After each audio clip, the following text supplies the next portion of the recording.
इस समय देश के अलग अलग राज्यों के अंदर निर्वाचन आयोग के द्वारा एसआईआर कराया जा रहा है। एसआईआर के अंदर वोटर लिस्ट का निरीक्षण किया जा रहा है। इसके लिए बीएलओ आपके घर पे आ रहा है और सभी परिवार के सदस्य के नाम से दो दो फॉर्म देके जा रहा है। इन दोनों फॉर्म को आपको कंप्लीट डिटेल में फिलअप करने हैं और भरने के बाद वापस इन दोनों फॉर्म को आपको बीएलओ को सबमिट करने हैं। उसमें से एक फॉर्म पे बीएलओ हस्ताक्षर करके आपको देगा और जो दूसरे फॉर्म के अंदर डिटेल हैं उस डिटेल को मोबाइल ऐप के माध्यम से बीएलओ ऑनलाइन करेगा। ऑनलाइन करने के बाद आपका नाम वोटर लिस्ट के अंदर जुड़ जाएगा। तो जब भी आपको बीएलओ घर पे फॉर्म देके जाता है तो इन फॉर्म के अंदर आपको एक भी गलती नहीं करनी है। अगर एक भी गलती इस फॉर्म के अंदर आपसे हो जाती है तो हो सकता है कि आपका नाम वोटर लिस्ट से डिलीट हो जाए। बहुत सारे लोग फॉर्म भरने में गलती कर रहे हैं, लोगों को सही जानकारी नहीं है। फॉर्म के 3 भाग हैं, तीनों ही भाग के अंदर कौन कौन सी जानकारी भरनी है, 2002 की जानकारी कहाँ पे भरनी है, 2025 की जानकारी कहाँ पे भरनी है, अगर कोई महिला है विवाहित तो उसके अंदर पिता की जानकारी भरनी है या फिर पति की जानकारी भरनी है। इसके अलावा भी बहुत सारी ऐसी जानकारियां हैं जो कि आपको होनी चाहिए। जब भी आप फॉर्म भर रहे हैं छोटी छोटी गलतियां लोग कर रहे हैं जिसकी वजह से हो सकता है कि आपका नाम वोटर लिस्ट से डिलीट हो जाए। तो आज की इस वीडियो में कंप्लीट डिटेल में फॉर्म भरना सिखाने वाला हूं जो बीएलओ आपके घर पे देके गया है। तो आइए दोस्तों स्टार्ट करते हैं वीडियो। तो बीएलओ आपको इस प्रकार का फॉर्म देके जाएगा जो हिंदी या फिर इंग्लिश में हो सकता है। हिंदी में दिया है तो हिंदी में भरना है, इंग्लिश में दिया है तो इंग्लिश में आपको फॉर्म भरना है। तो इसके अंदर सबसे पहले जो फॉर्म बीएलओ देके गया है उसकी यहाँ पर फॉर्म का नाम हो गया। उसके बाद बीएलओ की जानकारी होगी, जैसे कि बीएलओ का नाम हो गया, बीएलओ के कॉन्टैक्ट नंबर हो गए, वो यहाँ पे लिखे हुए होंगे। उसके बाद जिसका ये फॉर्म है उसकी जानकारी इस फॉर्म पे दी हुई होगी। तो यहाँ पे देख सकते हैं, यहाँ पे नाम होगा आपका जिसका ये फॉर्म है, जिसके एपिक कार्ड नंबर और एड्रेस होगा। उसके बाद सीरियल नंबर, पार्ट नंबर वगैरह यहाँ पे लिखे हुए होंगे। फिर क्यूआर कोड होंगे। फिर जो पुराना वोटर लिस्ट में फ़ोटो है वो यहाँ पे होगा और इसके जस्ट आगे नया वाला फ़ोटो आपको लगा लेना है। यहाँ पे नया वाला लेटेस्ट फ़ोटो आपको लगाना है। उसके बाद दोस्तों यहाँ पे फ़ोटो लगा दिया। उसके बाद जो ये वाला भाग है ये आपको मौजूदा जानकारी आपकी भरनी है जो कि अभी आपकी मौजूद है इस वाले भाग के अंदर। तो यहाँ पर गलती आपको नहीं करनी है। यहाँ पे कोई लोग 2002 की जानकारी भर रहे हैं तो यहाँ पे 2002 की जानकारी नहीं भर के इस समय मौजूदा जो आपकी जानकारी है वही जानकारी आपको यहाँ पे भरनी है। तो यहाँ पे जिसके नाम से फॉर्म है उसी की जानकारी भरी जाएगी। तो उसके सबसे पहले डेट ऑफ बर्थ लिख लेनी है इस वाली लाइन के अंदर जिस भी फॉर्मेट के अंदर है। जैसे फॉर एग्जाम्पल 1/12/1990 किसी की जन्म दिनांक है तो वो आप इस प्रकार से लिख लेंगे। अगर यहाँ पे इस प्रकार से कॉलम बने हुए नहीं हैं और डायरेक्टली यहाँ पे ब्लैंक जगह है तो डायरेक्टली जो कि अभी आप देख सकते हैं मैंने यहाँ पे जस्ट पीछे बता देता हूँ, इस प्रकार से आपको इस कॉलम में लिखनी है। उसके बाद यहाँ पे आधार कार्ड नंबर लिखने हैं जो कि ऑप्शनल है, अगर हैं तो लिख लो, अगर नहीं है तो नहीं लिखने, अगर हैं तो लिख लो, कोई प्रॉब्लम नहीं है। उसके बाद जो आपके वोटर आईडी कार्ड के साथ मोबाइल फ़ोन नंबर लिंक है उनको यहाँ पे दर्ज करना है। अगर मोबाइल फ़ोन नंबर लिंक नहीं है तो कोई दूसरे मोबाइल फ़ोन नंबर भी दर्ज कर सकते हैं। अगर लिंक है तो उसी मोबाइल फ़ोन नंबर को यहाँ पे दर्ज करना है, इस बात का ध्यान में रखना है। यहाँ पर भी बहुत सारे लोग गलती कर रहे हैं, कोई भी मोबाइल फ़ोन नंबर डाले तो ऐसी गलती नहीं करनी। अगर लिंक है तो वही डालने, लिंक नहीं है तो दूसरे डाल सकते हैं। उसके बाद आपके पिताजी का नाम जो भी आपकी वोटर लिस्ट की वोटर आईडी कार्ड के ऊपर दर्ज है वह आपको यहाँ पे लिख लेने हैं। फिर पिताजी के वोटर आईडी कार्ड नंबर अगर अवेलेबल हैं तो यहाँ पे लिख लेने हैं। अगर अवेलेबल हैं और आपके पिताजी के वोटर आईडी कार्ड के अंदर नाम गलत हैं तो भी आपको वोटर आईडी कार्ड नंबर नहीं लिख के ओनली नाम लिखना है, क्योंकि अगर वोटर आईडी कार्ड नंबर लिखेंगे और बीएलओ जैसे मोबाइल ऐप के अंदर डालेंगे तो ऑटोमेटिक जो वोटर आईडी कार्ड के अंदर नाम है वह आ जाएगा और फिर समस्या में पड़ जाएंगे। उसके बाद माताजी का नाम लिखेंगे। यहाँ पे माताजी के वोटर आईडी कार्ड अगर अवेलेबल है तो लिख सकते हैं, वरना फिर ब्लैंक छोड़ देंगे। तो जो भी मौजूद है वो जानकारी भरनी है वोटर आईडी कार्ड की, लेकिन नाम जरूर लिखना है पिता का और माता का। उसके बाद पति पत्नी का नाम यहाँ पे आएगा, अगर हैं शादीशुदा है तो लिख सकते हैं, वरना फिर ब्लैंक छोड़ेंगे। अगर हैं तो जरूर लिखना है।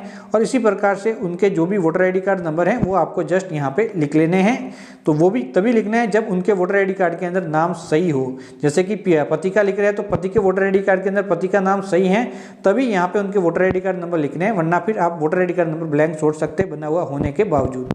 अब दोस्तों इस वाले भाग के अंदर आपको समझना है, अगर कोई महिला पुरुष कोई भी है, अगर उनका नाम 2002 की वोटर लिस्ट में शामिल था जब पुरानी एसआईआर लास्ट एसआईआर हुई थी तो उस मामलों में हमेशा आपको ए वाला भाग भरना है। जिसका ये फॉर्म है उसका नाम 2002 की वोटर लिस्ट जो कि लास्ट एसआईआर हुई थी उसके अंदर शामिल था, चाहे पुरुष हो चाहे महिला हो, जहां पर भी देश के किसी भी कोने के अंदर वोटर लिस्ट के अंदर शामिल था तो उस वोटर लिस्ट को डाउनलोड करना है और उसी वोटर लिस्ट के अंदर जो जानकारी भरी गई है वही जानकारी इस वाले भाग के अंदर भरनी है। बहुत सारे लोग मौजूदा जानकारी यहाँ पे भर रहे, वह नहीं भर के 2002 की वोटर लिस्ट के अंदर जिसका फॉर्म है, ये फॉर्म जिसके नाम से है उसकी जानकारी 2002 के अंदर जहां पर भी दर्ज थी वह डालनी है। अगर नहीं थी तो इसको आपको ब्लैंक छोड़ना है। तो सबसे पहले वोटर का नाम आएगा जो कि लिस्ट के अंदर आपको देखना है। तो इस फॉर्म को हिंदी व इंग्लिश में भर सकते हैं। हिंदी में दिया है तो हिंदी में भरो, इंग्लिश में दे के गया है तो इंग्लिश में भरना है। तो मेरे पास अभी इंग्लिश का है ये डेमो फॉर्म, तो मैंने इंग्लिश में भरा। फिर उसके वोटर आईडी कार्ड नंबर पुराने वाले 2002 लास्ट एसआईआर वाले जो भी थे, उसके बाद उसके रिलेटिव का नाम, जो भी वोटर है उसके रिलेटिव का नाम, जैसे कि पिता का हो गया, पति का हो गया, जो भी है वह यहाँ पे आपको लिखना होगा इस वाले भाग के अंदर। तो ये वाला भाग आपको समझना है, 2002 के अनुसार ही आपको भरना है। और रिलेटिव का नाम लिख लिया। अब इससे आपका क्या रिश्ता है, पिता हैं, पति हैं, तो वो लिख लेना है। तो वो जस्ट देख ले रिलेटिव का नाम जो भी है इससे रिश्ता, वो जैसे कि फॉर एग्जाम्पल फादर हैं तो फादर लिख लिया।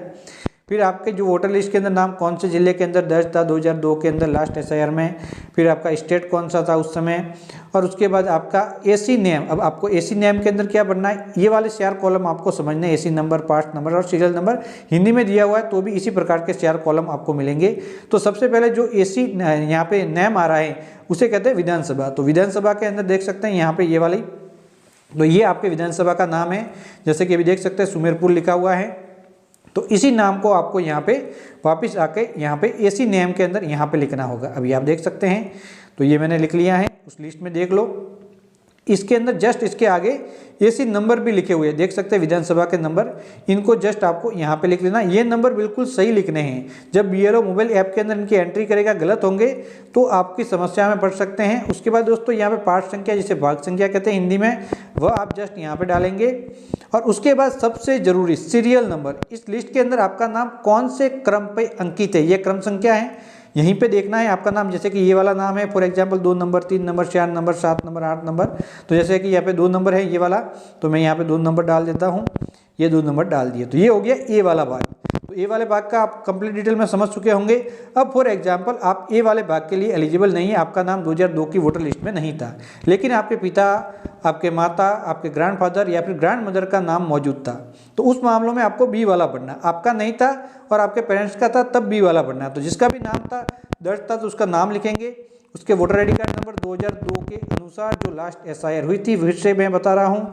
फिर रिलेटिव, तो जिस भी आप अपने रिलेटिव का नाम लिख रहे हैं उसके रिलेटिव का नाम क्या है तो वो नाम आपको यहाँ पे लिखना है। तो ये नाम कहाँ पे मिलेंगे, अगर आपको समस्या है तो मैं आपको बता देता हूँ कि वोटर लिस्ट जब आप ऑनलाइन डाउनलोड करेंगे, इस वोटर लिस्ट को डाउनलोड करने का वीडियो ऑलरेडी बना हुआ है, इसी वीडियो के नीचे लिंक मिल जाएगा। तो यहाँ पे दोस्तों देख सकते हैं संबंधी का नाम, और ये आपके संबंधी का नाम है, यही नाम लिखना है। तो यहाँ पे ये हो गया आपके नाम, ये हो गया आपका संबंध, तो ये संबंध भी लिखना है और यहाँ पर भी लिखना है। तो यहाँ पे दोस्तों देख सकते हैं यहाँ पे संबंधी का नाम यानी कि रिलेटिव का नाम, हिंदी में संबंधी का नाम होगा, इंग्लिश में रिलेटिव का नाम होगा, तो वो यहाँ पे लिख लेना है। उसके बाद उससे क्या संबंध था, क्या रिलेशनशिप था, तो यहाँ पे जो कि लिस्ट के अंदर मैंने बताया है। तो जैसे कि राजा राम का राम मोहन से क्या रिश्ता है, यहाँ पे एग्जाम्पल फॉर, तो वो जस्ट आपको यहाँ पे लिख लेना है। जैसे कि फादर्स है तो फादर्स लिख लिया। फिर यहाँ पे जिला कौन सा था, जिला लेना है। फिर स्टेट यानी कि राज्य कौन सा था वोटर लिस्ट के अंदर, सॉरी दोस्तों यहाँ पे आपको राज्य लेना है, स्टेट। यहाँ पे ये मैं वापस गलत हो गया, मैं सही करता हूँ, यहाँ पे स्टेट ले लिया है। उसके बाद एसी नेम में जो कि आगे आपको बता चुका हूँ कहाँ पे मिलेगा, और एसी नंबर, पार्ट नंबर व सीरियल नंबर करके आपको एक एक करके डाल देने हैं ये जानकारी। तो ए वाला भाग अगर आपका खुद का नाम वोटर लिस्ट में था तब डालना है, और बी वाला भाग आपको तब डालना है जब आपके पेरेंट्स का नाम दर्ज था और आपका नाम दर्ज नहीं था। अगर आपका नाम था तो ए डाल देंगे, बी ब्लैंक छोड़ देंगे। अब आप दोनों का नाम नहीं था तो दोनों को आप ब्लैंक छोड़ना होगा, ये भी आपको ध्यान में रखना है। अगर कोई विवाहित महिला है जिसका नाम 2002 की वोटर लिस्ट में नहीं था तो ए वाला भाग नहीं भर के बी वाले भाग के अंदर उसके पिता की डिटेल डालनी है, विवाहित महिला के पति की नहीं डालनी है, आपको ध्यान में रखना है। पिता का नाम जहां पर भी 2002 के अंदर दर्ज था वह डालना है। फिर आपके हस्ताक्षर यहाँ पे हो जाएंगे जो कि आपको करने जरूरी हैं। फिर ये दोनों फॉर्म बीएलओ को देंगे तो बीएलओ क्या करेगा, इन दोनों फॉर्म की जांच करेगा और अपने हस्ताक्षर यहाँ पे करके एक फॉर्म आपको वापस देगा, दूसरा फॉर्म लेके जाएगा और उसके माध्यम से मोबाइल के अंदर एंट्री करेगा और इस प्रकार से आपका काम कंप्लीट हो जाएगा।